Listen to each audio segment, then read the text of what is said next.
And I want to thank you so very, very much for joining us for our very first keynote. Danielle Laporte, wow, what an honor. To start off, I wanted to express gratitude to the original caretakers of this land that I call home. I appreciate the Coast Salish people and those who have taken care of the land and waters we now call home. These are Indigenous lands, and it's important we take time to appreciate this. Both Danielle and I live in British Columbia, one of the most beautiful places on earth. And we have clean water and clean air and rivers and lakes. We're blessed to live near the ocean, old growth forests, and amazing trails and diverse wildlife. So allow me to introduce Danielle Laporte. Danielle is an inspirational speaker, an activist, and former business strategist. Danielle ran a think tank in Washington, D.C. for future scenario planning and consulted to the Pentagon on massive scale change. Talk about experience relevant to the times we're living right now. Specializing in conscious living, Danielle is the author of The Desire Map, a guide to creating goals with soul, the accompanying Desire Map yearly planner, the Fire Starter Sessions, Soulful and Practical Guide to Creating Success, and White Hot Truth, clarity for keeping it real on your spiritual path, one soul seeker to another. She's an invited member of Oprah's Super Soul 100. Danielle is the host and creator of the podcast, With Love, Danielle, which was #1 in health and wellness on iTunes. You'll all have to tune in and listen if you've not already done so. Her site, daniellelaporte.com, has millions of viewers monthly and has been deemed the best place online for kick-ass spirituality and was named the top 100 websites for women by Forbes. Danielle's newest creation, Grace for Impact, is an ebook and a 7-part podcast series, Perspectives for Intense Transformation. Danielle says, it's the best place, it was the best of all my love, the best of my training and scenario planning, and the best of my faith in all of us. I first met Danielle and had the joy of hearing her speak at an event hosted by our friend, Carolyn Taylor, in 2013. And here we are 7 years later, all of us joined for our inaugural virtual summit. And it's really a dream come true. Danielle, we're honored to have you. Oh, that was so beautiful. What a beautiful introduction. I'm so inspired. So everybody, that the blessing that Robin gave at the beginning to the land is a tradition. It's a new, very new tradition we have, at least in British Columbia in our province, where we honor the Indigenous roots here and that we are on unceded territory. And I do that at speaking events, but I haven't been doing that when I'm online, and that so inspires me to do that. Yeah, I was so moved. And you're talking about, really, we brought Mother Earth in already. She's here. Everybody, let's just breathe. I'm going to just walk us through just a really brief, beautiful grounding practice. So your breathing is natural. You breathe in and out through your nose. Keep your mouth closed. And have all of your focus be on your heart. And really attend to your lungs. And then in your mind's eye, as high as you can see, high in the sky, you see a point of light as far as you can possibly see. And that point of light is descending really gracefully towards you, right above you. The closer it gets to you, the bigger your awareness of it is. And it's a sun. And the sun can be as large as you want it to be. Comes down above you and it hovers about 21 feet above your head. And it is full of life force, full of chi and prana. It's golden, solar flares undulating. Those rays are pouring down on you, on your energy bodies, your physical body, your auric field. You just bask in that light. With your breathing still focused on your heart center, you just marinate in the energy of these virtues that I'm going to read off to you. Breathing's natural. Compassion. Harmlessness. Courage. resilience, divine love, loving kindness, light, generosity, fearlessness, purity. And a deep breath. You breathe your eyes to open. All right, so I was reviewing the questions that we got in advance, and they are deep, wise, honest, heart-centered, super juicy, and I'm really stoked to have this conversation. I love love. I love relationship dynamics most of the time. And so what I'm going to do is I want to riff a bit about ego and soul relationships, and then just open it up. And if at some point we have to go rapid fire to get as many questions in as possible, we will go rapid fire. But I just want to give you as much love and value as I can. So to set up the conversation about ego relationships in contrast to soul relationships, we need to talk about what the ego is. And I think so many of us have a concept of the ego as something that it's grandiose and it's inflated and it's about glamour and being too big for your britches. And there's this kind of bravado to it. And that is one expression of the ego. The other expression of the ego, which is just as important, if not more important to have in a conversation about relationships, is actually about inferiority. So one expression is a superiority complex. That's the bravado, that's the arrogance, very manipulative. The other expression is less than, false modesty, meekness, shrinking, unworthiness. It's contracted. It's silent for the wrong reasons. Yeah. So when we talk about the ego being at play in relationship, it isn't always about you just trying to get your way by being all that. The ego being at play in relationship is very often about, especially often for people who identify as female creatures, it will often have us be silent, put up with things that we don't deserve, take less than our share, take a lot of shit, and see ourselves as generally unworthy of our desires. Or even worse, it's the ego will set us up to have almost fractured desires. Like we don't even want enough on behalf of ourselves. So that's constricted and shrinking. The soul, almost ineffable, almost impossible to describe.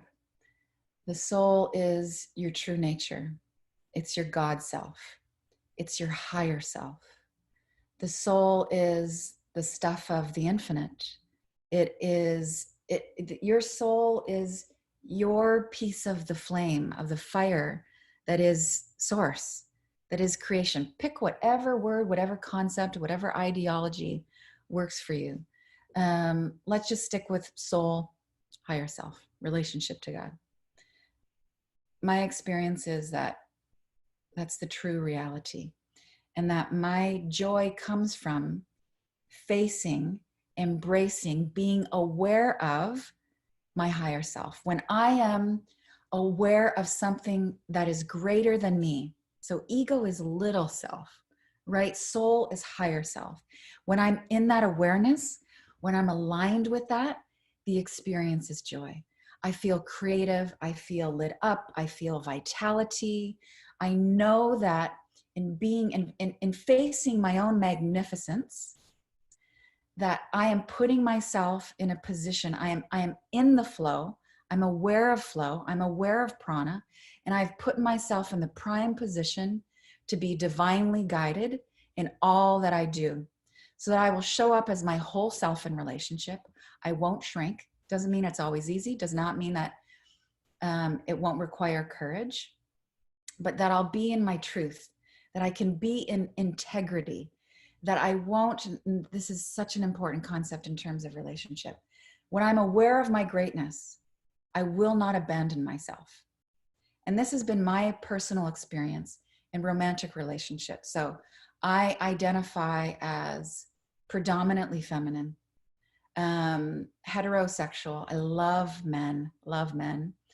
And my growth edge has been that I have often in the past, so whatever habit, whatever dynamic that you want to be dissolving, make sure you speak of it in past tense. So I'm going to say historically, and I'll do this now.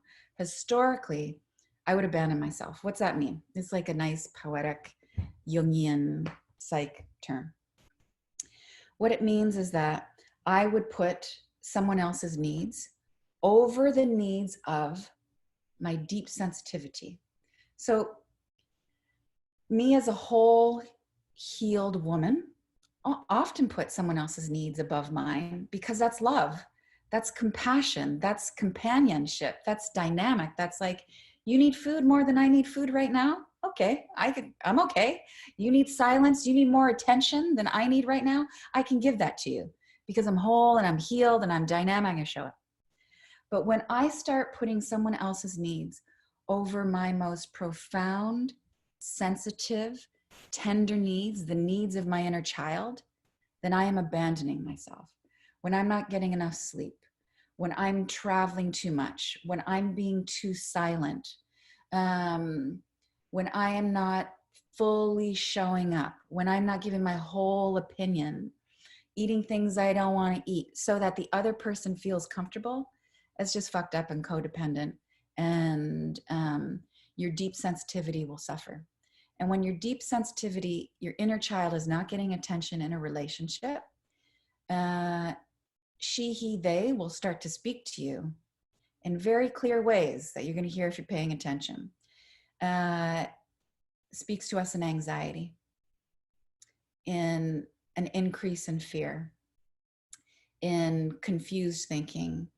If you're really not paying attention to your deep sensitivity, taking great, impeccable care of yourself, if you are not loving on yourself, if you are not holding yourself in compassion, you could very likely develop illness. So we don't want to say it's inevitable, but maybe a little tumor, get your attention, the odd panic attack, depression.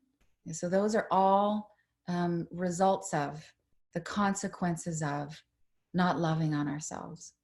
And because we so intensely want to love and be loved, we will abandon ourselves. So this goes back to the theory of, we've all heard this a zillion times in this space, that you have to love yourself in order to love somebody else. I don't actually totally agree with that. I think that there are times when we're going to step out of our fears and our concerns, and we're going to expand on behalf of someone else. We're going to show them mercy. We're going to show them compassion. We're going to take care of them. And they will reflect that love back to us. And we see like, wow, I'm a good person. I'm a loving being. So we learn to love ourselves through loving others. You don't have to feel worthy of love in order to be loved. That's a big new age misconception, I think. I know lots of people who don't feel worthy of love and get lots of good love in their life. However, loving yourself and feeling worthy of the love that's in your life deepens your capacity to receive it and to give it. But it's a process for all of us.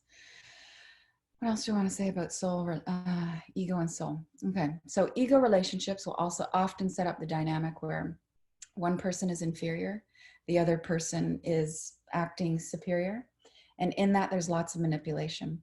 So it's easy to see that, easy to understand for a lot of us that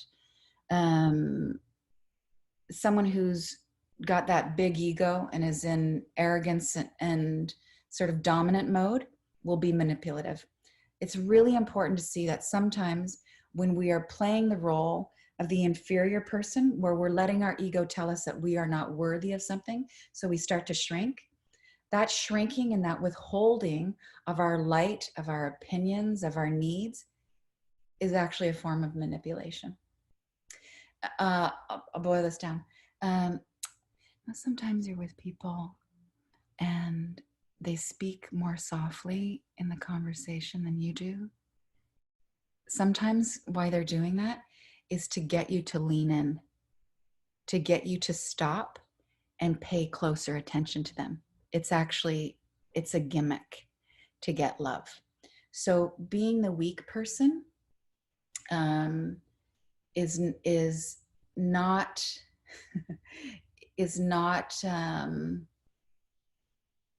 not necessarily a pure action. Yeah. Soul relationships. Every relationship can move from being an ego relationship into being a soul relationship. That's why we're here, to move from the illusion that we are small and that we are separate from our own light, our own wisdom, from each other, and from something greater than ourselves. That's the ego's job. Have you live in the illusion that you are separate. As we heal that, we move into the truth, into the knowing that I have wisdom, I'm connected to my higher self, I'm connected to higher beings, I'm connected to you, I'm connected to source, to creation, to the divine mother, the divine father, to God. When we come from that place, I am well, I am connected, I am lit up, I am turned on, I am grateful to be alive. Soul relationships enter our lives, or we turn the ego relationship, we dissolve all of those illusions of disconnection, and we're able to connect from the heart. And when we can do that, we are just on behalf of each other's happiness, that your happiness means as much to me, almost as much to me, as my own happiness.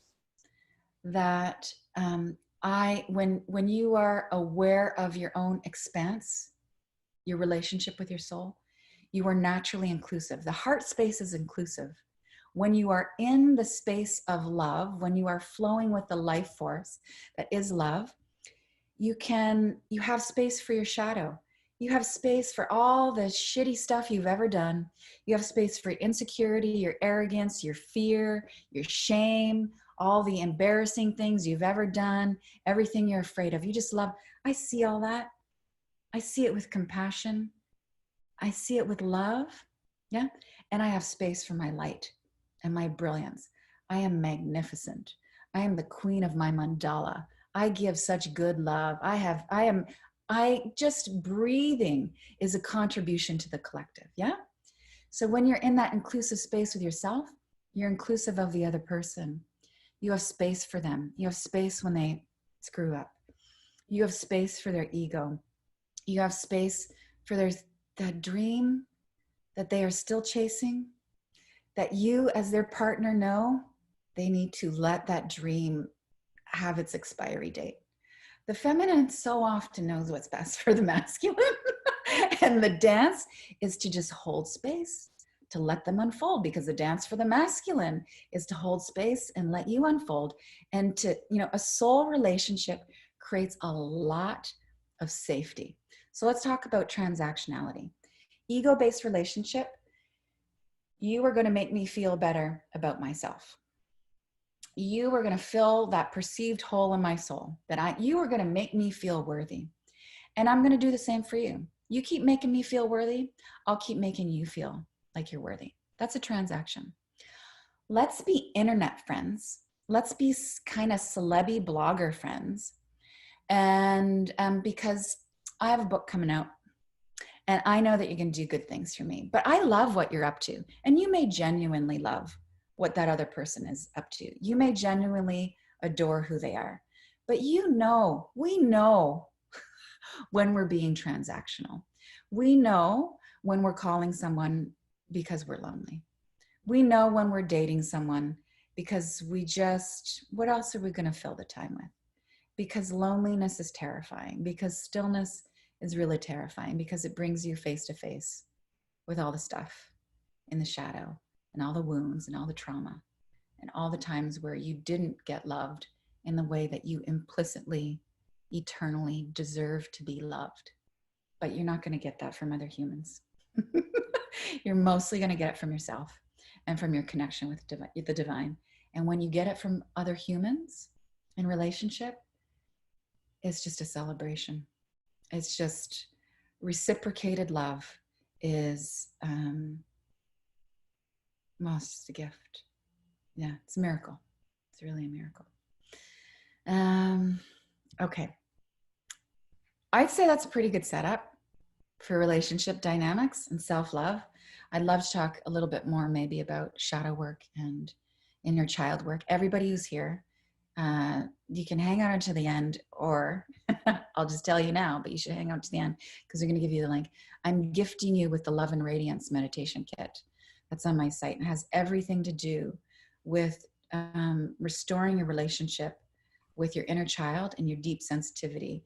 And when you heal your inner child, which is really just a term for your deepest, most tender self, when you heal that, it will revolutionize your relationships, because you want to be choosing relationships to attract, to bring into your life, and giving in those relationships from your whole self, from your healed self. You want to be giving and receiving consciously. If something's unhealed, so imagine, your wound is that you never got enough attention as a child. This is like a really basic one. Or your father never listened to you.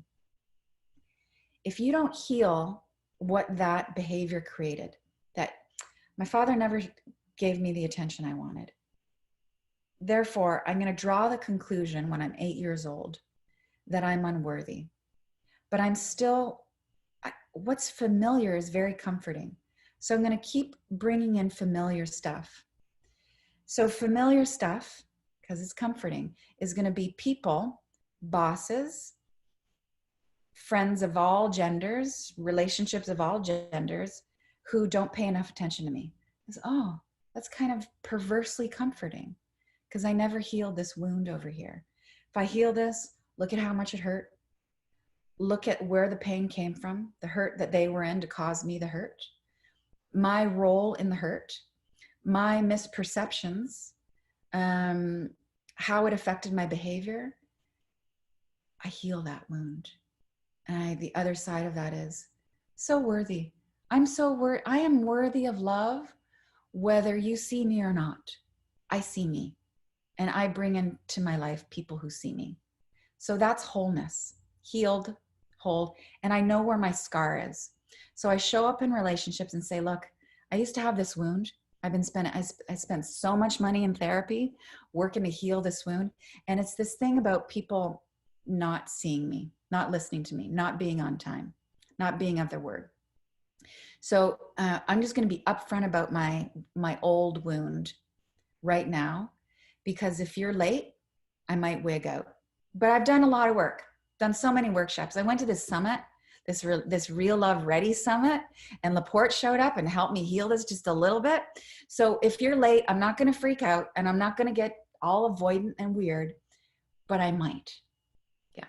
So that's the difference between operating from your consciousness versus having the stuff in your psychic basement, your subconscious guiding your relationships, which is, I mean, any good psychotherapist will tell you that we spend most of our lives operating who knows this number?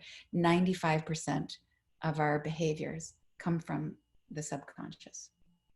It's not great. All right, questions? Danielle, we had asked our community to write in their questions for you. So the first is from Allie from Long Island, New York. What is your view on soulmates? Do you think it's empowering, or do people use it as an excuse to put up with bad behavior? Not empowering. not into the concept of soulmates. In my 20s, oh my God, I was so going to find my soulmate. And there was, and just one made for me on the planet. So I've set up the odd already. I've set up the odds against myself.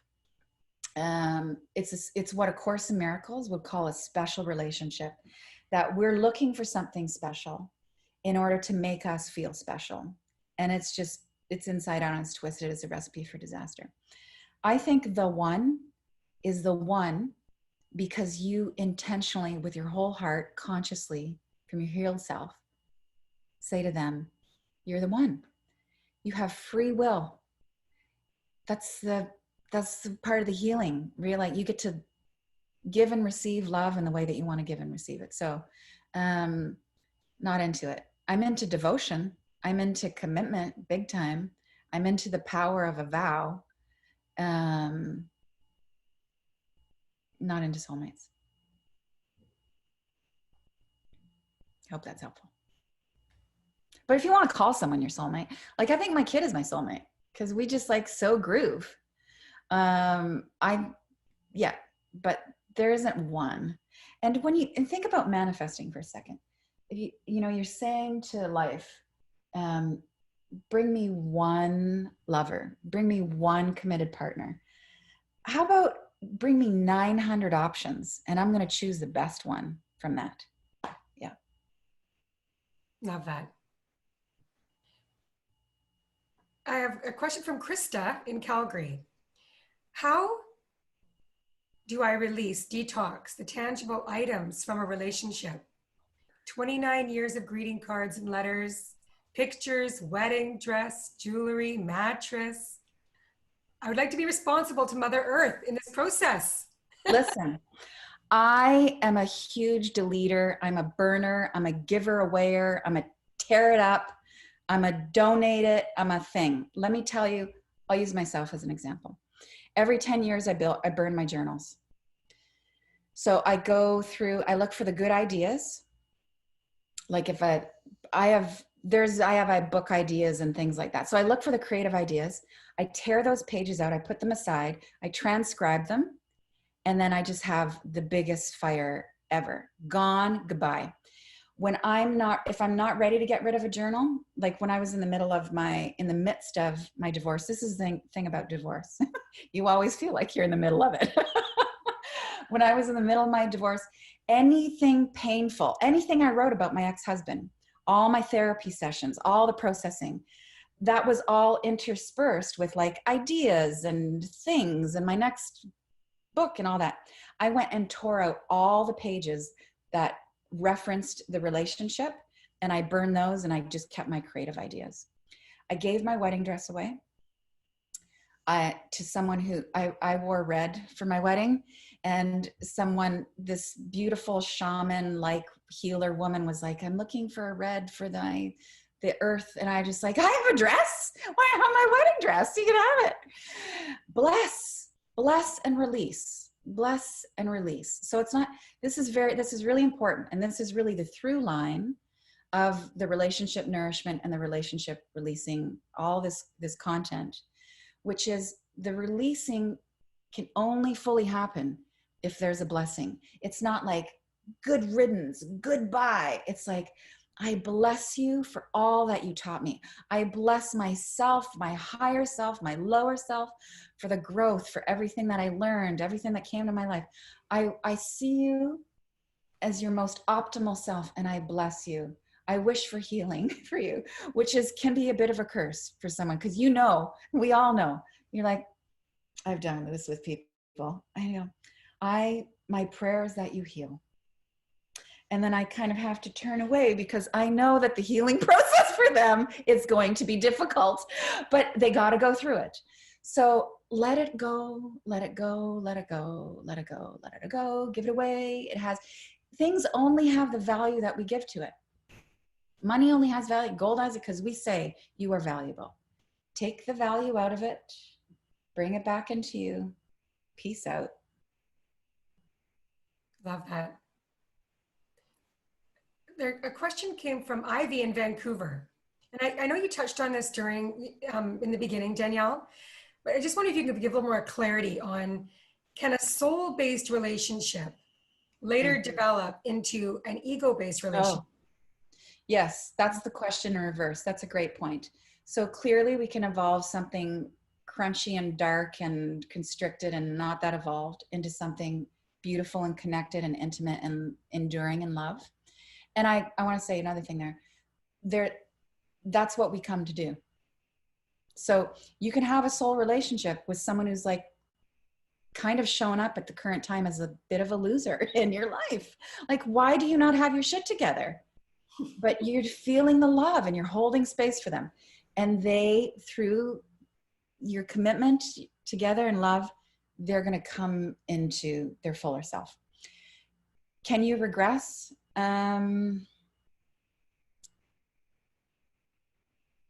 All growth ebbs and flows. I think a soulful dynamic can, carry through different dimensions and incarnations.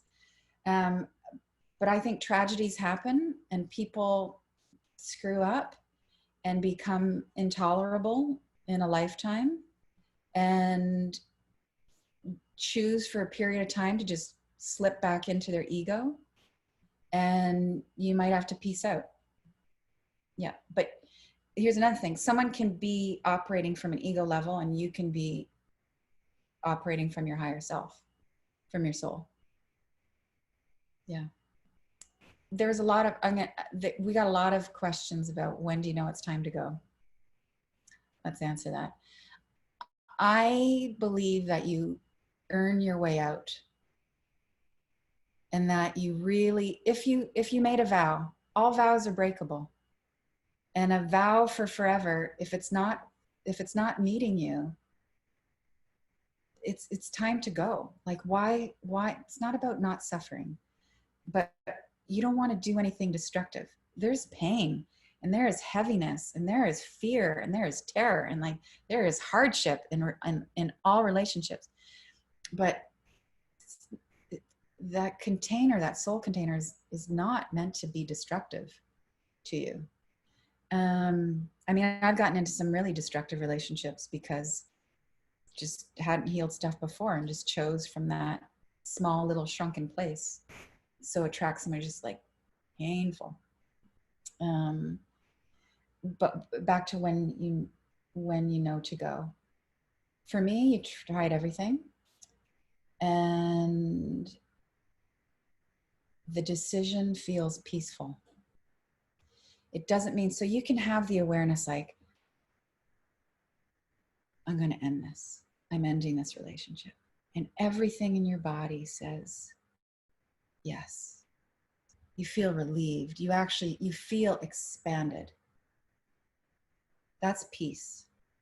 It doesn't mean that it's not going to be hard to do it. It's not going to be difficult to disentangle yourself, selling the house, telling the parents, the moving out. It doesn't mean there's not going to be sorrow, but the move itself, click. That's when you know. Yeah.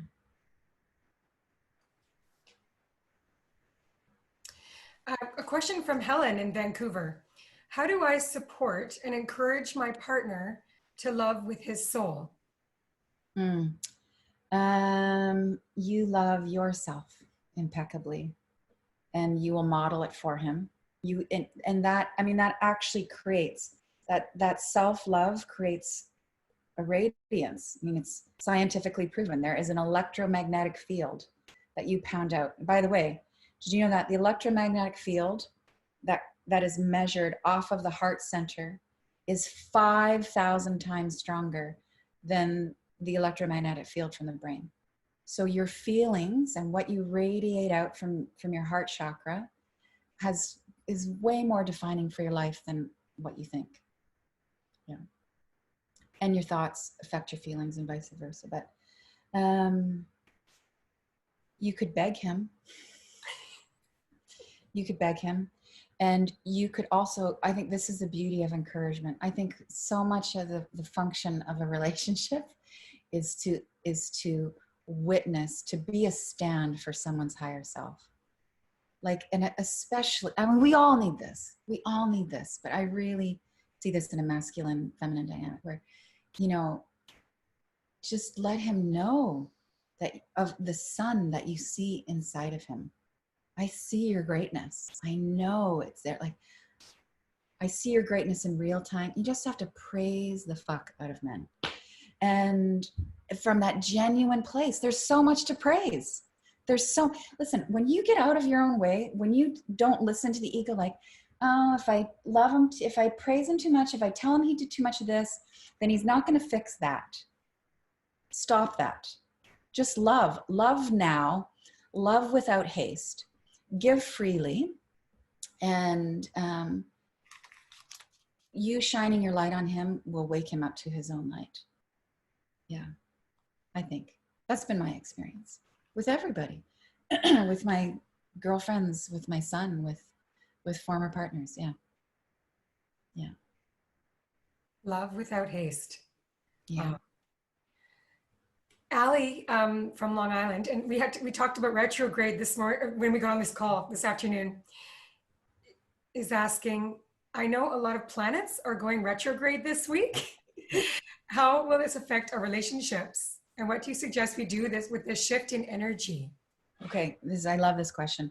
So yes, 3 planets are going retrograde. So I'll just give you the quick one-on-one. So typically, this is more of a metaphor, but say planets move forward. Each planet has its own energy, and that energy affects us. So when it's retrograde, that energy gets like, there's some chaos to it. Lots of us here, I mean, we're in the self-help space, are familiar with Mercury retrograde. Mercury rules the planet of communication. So when it's retrograde, usually goes retrograde 3 times a year for about 3 weeks at a time, all things communication get a little funky and fukakta. We have to ride the retrogrades. These are opportunities, not curses. Turn it all into a blessing. The significant thing that's happening right now is that Venus is going retrograde. I forget when it goes back direct. Venus is the planet that rules relationships. So a lot of stuff could possibly come up about things that have been unspoken in a relationship. The stuff you have swept under the carpet. The wounds that you haven't healed, even if you're not in a relationship, you're going to be surprised what brings it up. You're going to watch a movie and it could trigger you. You're going to think, this is a hang up I had with a boyfriend or a girlfriend, and now it's my mother is pissing me off in the same way. That's Venus retrograde. So let's use it. Venus retrograde is perfect to have it right now too, with all the stuff that's happening in the world and this collective pressurization we're in, which is all an opportunity to heal. This is the time to journal about wounds and setbacks. This is the time to have courageous conversations. This is actually a great time to break up. Not a great time to make new commitments, but a great time to explore what a commitment might look like with somebody. You might not want to seal the deal in the next 3 weeks, but you could explore what it would look like to seal the deal and then like make it official. Like, just, you know, to really get down to it. I wouldn't sleep with anybody new during Venus retrograde or Mercury retrograde. I would talk about how great it's going to be. I'm going to rock your world. You're going to rock my world in 3 weeks, but don't consummate things literally, figuratively, contractually in any way right now. But it's time to have the tough conversations. And then one more really specific thing about this period in the retrograde. If you can think back to what was happening for you in the summer of 2018. Whatever was up for you then, those issues, that whatever the struggle was then, it's coming back round in this Venus retrograde phase to just be looked at again. And by looked at, you analyze it, you feel it, but then everybody got to offer up our pain. Offer the pain up to the mother. I give you all of my illusions of my lack of self-worth. Mother, I'm giving you all of my fear. I'm giving you all my shame. I'm giving you all my neediness, all my greediness, all my arrogance. Give it up. She's waiting for it because this is your service. You give up all those illusions. It gets transformed, pain into power, illusions into truth, and then light. We just do all this cleansing all the time so that light can enter us and we can be the loving people that we are.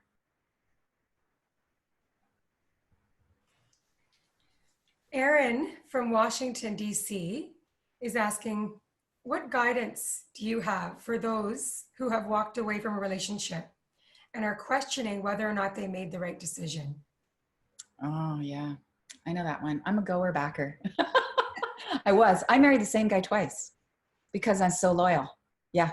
Because just, I see you, I see your soul, and you could really get your shit together. So let's just get married again. That was a bad idea. Are you at peace with the decision? Are you at peace with the decision? So just like we described, your body, you feel that restfulness, you feel that sense of expansion. If so, you did the right thing. And who knows what the right thing, wrong thing is. So I just wanted like big container. Who knows? You might figure it out 10 years from now, all that. My experience is I felt at peace with the decision.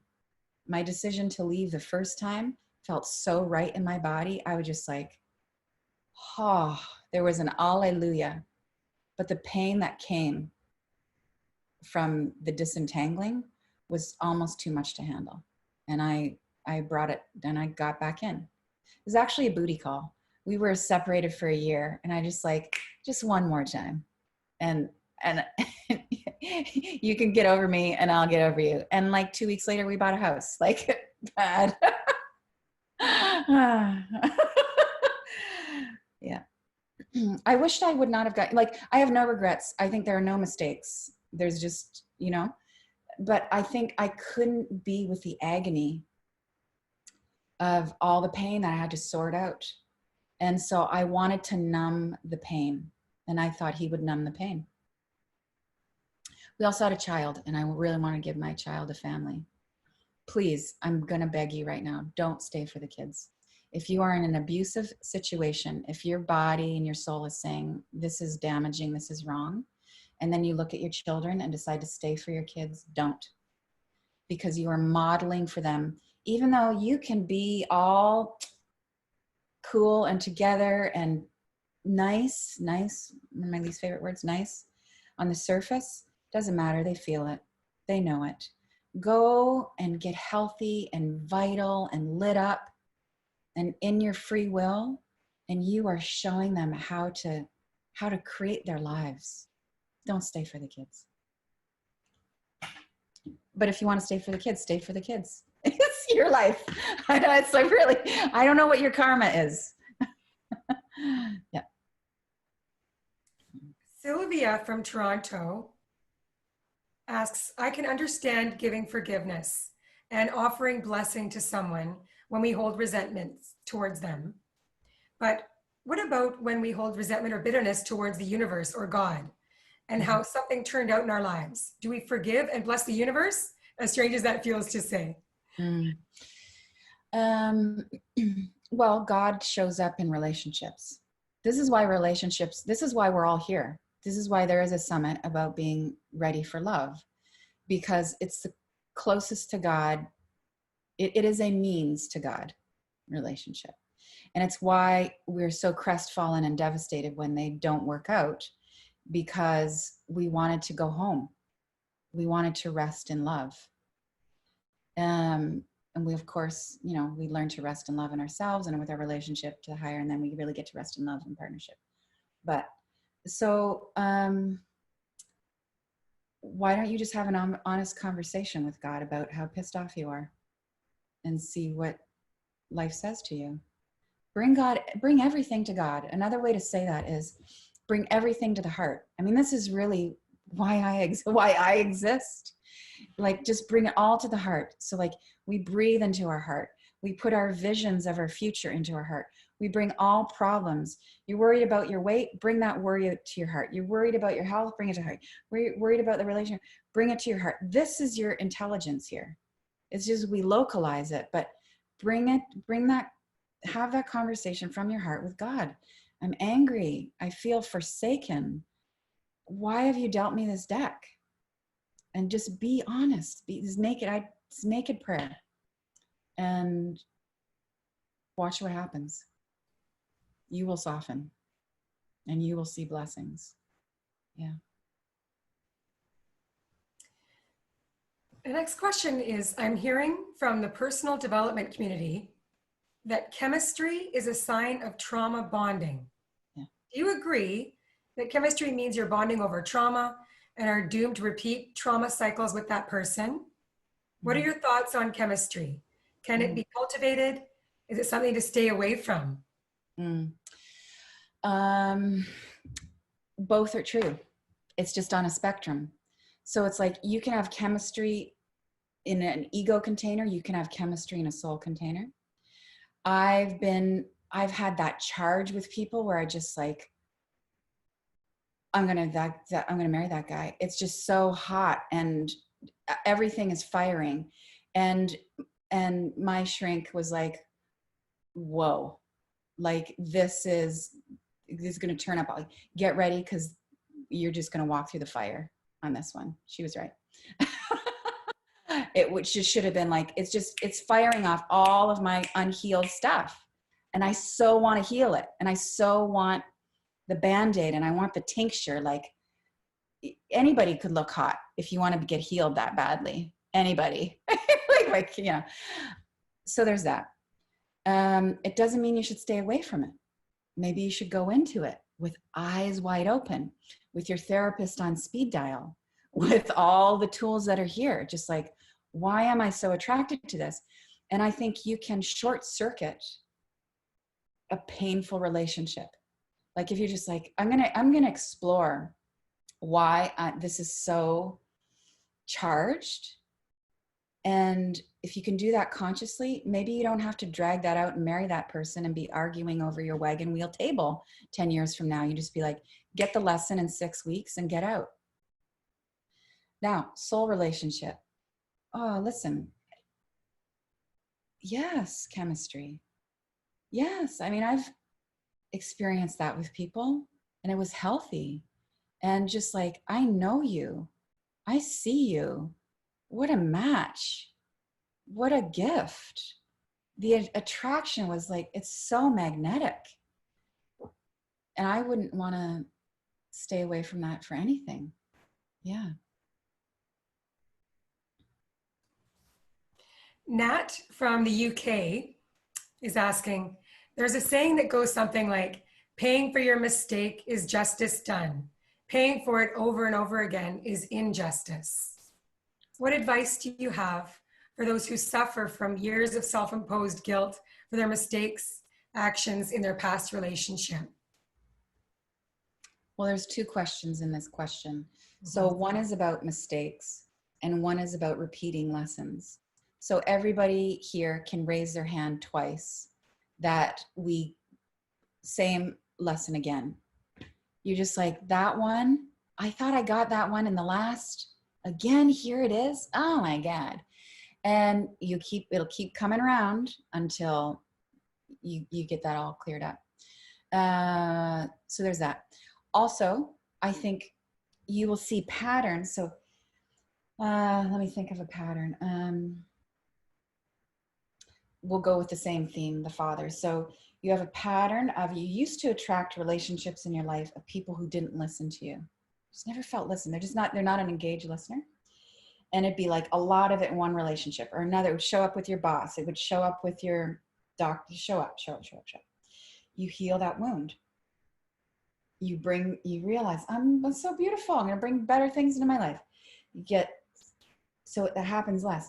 And then you'll bring in a relationship, a doozy, and that person doesn't listen to you. And you're just like, what? It's just a reminder. So I feel like pain orbits. Here's the pain. I got a lot of it. I got it just over again. I got less of it. Well, that pain only comes around every 4 relationships. That theme only happens once a year. So that's that, about repeating mistakes. And self-forgiveness is the hardest kind of forgiveness, because the ego doesn't want you to forgive yourself. Not forgiving yourself is a guaranteed way for you to keep small in your life, for you to keep your heart closed, for you to stay in the story of unworthiness. And what I've learned in both a research studying seeker sense and then my own sense is, I mean, this is Course in Miracles stuff. Like, it's good. You're all good. It's as if it never happened. You are beloved eternally. Always have been, always will be. Lay the burden down. You want to be good. You want to be in service to your soul and to life. Be in joy. Forgive yourself. Yeah. It's hard. It'll keep coming up over and over again. And you just approach it with compassion. Oh yeah, you did that. Yeah. Megan asks, what are shadow aspects? And how do you go about doing shadow work? Shadow work is the work. And side note, it's the occasion that we're in. I'm begging people right now to do shadow work in this world health situation. If you don't fall apart now, when are you going to fall apart? If you don't take a break, the whole world's on a break. Go now. The shadow is the subconscious. Best metaphor I've ever been given is it's the basement of your psyche. So all the stuff that's not in the basement is how good you are and how productive you are and how loving you are and all the things that we should celebrate about ourselves. All the stuff that's in the basement of the psyche, it's all the stuff you're ashamed of. It's your fear. It's your lack of self-worth. It's the embarrassing stuff. It's the shitty things you've done that you haven't forgiven yourself for. It's trauma. It's neglect. And all that stuff can have come from this lifetime, can come from other lifetimes. It's just the thing your soul is working out. And we bring light into the basement, into the shadow. With that light is our heart light. It's like, first of all, I'm going to see it. I'm going to see all this stuff that's been controlling me. I'm going to be all that stuff I just listed, the shame, the wounds, the resentments. It's there. So many of us don't even know it's there. And this is how this affects my behavior and my choices and my longings. And then you have compassion for what you see. And you love your shadow. You love what's in there. Just like you love all the weird stuff your kid does and all the shitty behavior from your spouse, your partner.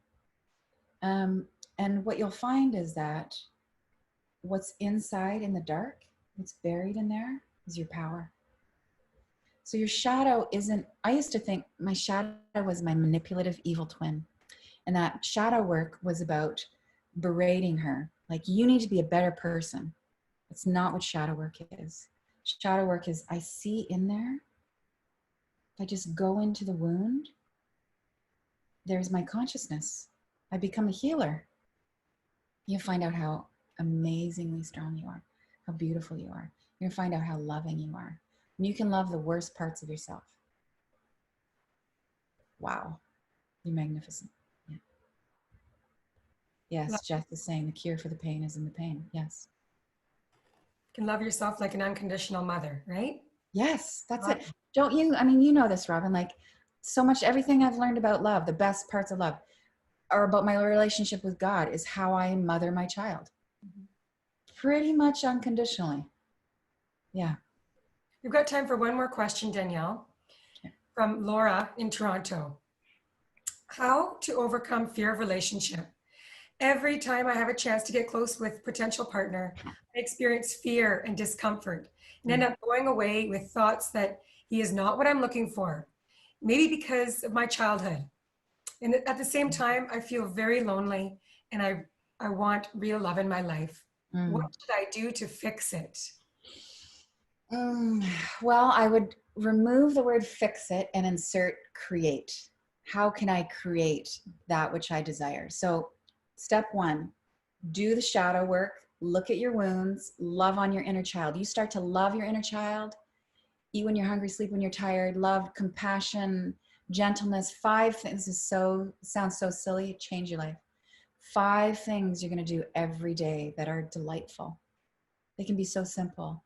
A bath, texting a friend, just 5 things. You begin with your day, mapping out your day with how you are going to love yourself. Yeah. That will be very healing. Then you have to date. You have to put yourself out there. And you know what? It's scary. And you're going to be nervous. And it's going to be awkward. And you're not going to feel worthy. And you're going to be super judgy. And nobody's going to be good enough for you. Or you're not going to be good enough for them. And you have to do it. You have to do it. You want to be, you want a tight ass? You got to move your body.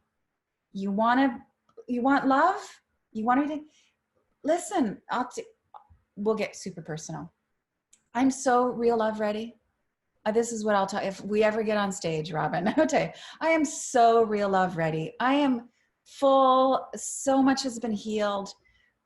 I am a queen ready for my king. And I'd like to think I am magnetic enough. And I have told enough people that he is going to enter my life. No, it's not how it works. I have a matchmaker. Like, are you serious about this? Then get there. And it doesn't mean that that's how love comes into your life on Tinder or whatever. But you are making it very clear. I have faith in who I am. I have faith in real love being in me and in my life right now, and more of it coming in the form of a hot human being. And I am going to back my faith up with action. Faith without action is nothing. This is actually in the King James Bible. Yes, I want to end with a bit of a prayer. Can I do that? Please. All right, so everybody breathing into the heart space. And you've got that sun above you. You can be calling on that sun every day. I do it every morning. First thing I wake up, I bring in that light above me.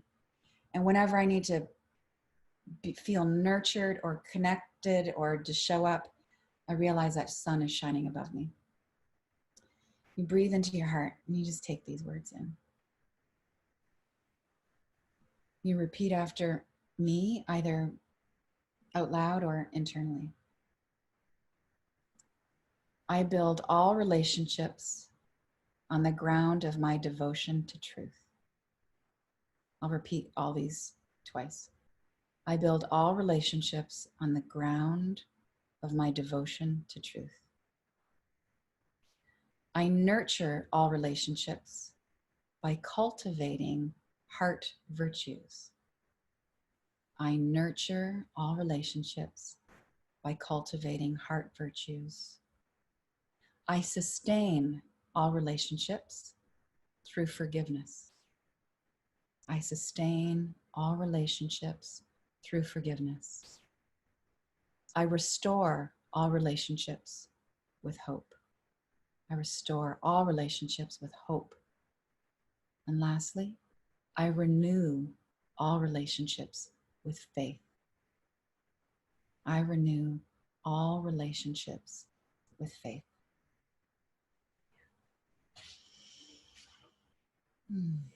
You breathe your eyes to open, and I give thanks for the land that we are on. I give thanks. Robin, your enthusiasm, enthusiasm is a higher vibration. You vibrate so high. I just love you. I love working with you. Evan, we haven't talked about Evan being in the corner, but Evan's making all the technology happening. He's just this like hot guy. We thought we'd leave in for you. Yeah, here. And the gift to everybody is, and if I do say so myself, this is a chunky gift. It's a meditation kit. I think the retail value of this on my site is $50. I'm just saying that so you know this isn't, we just didn't find like a free little podcast and put a bow on it for you. Like this is an actual thing we're giving to you. If you go to my website, daniellelaporte.com/real love, daniellelaporte.com/real love, And then there's a password for you. The password is real love. So you got that, real love, all lowercase. I don't think it matters. And the reason we're gifting the Love and Radiance meditation is because it's all about inner child healing. Heal your inner child, all good things come. You will attract relationships. You will be that in relationships. It'll be about nourishment. Yeah, and that's my prayer for everybody. Wow, Danielle, I am just so incredibly grateful. I speak on behalf of everybody who has had this opportunity to hear you and that will in the future when they're not been able to be on live. There's just so much to take away and reflect on, and most importantly, as you said, take action and integrate these learnings. Do the work, right? Go into the basement.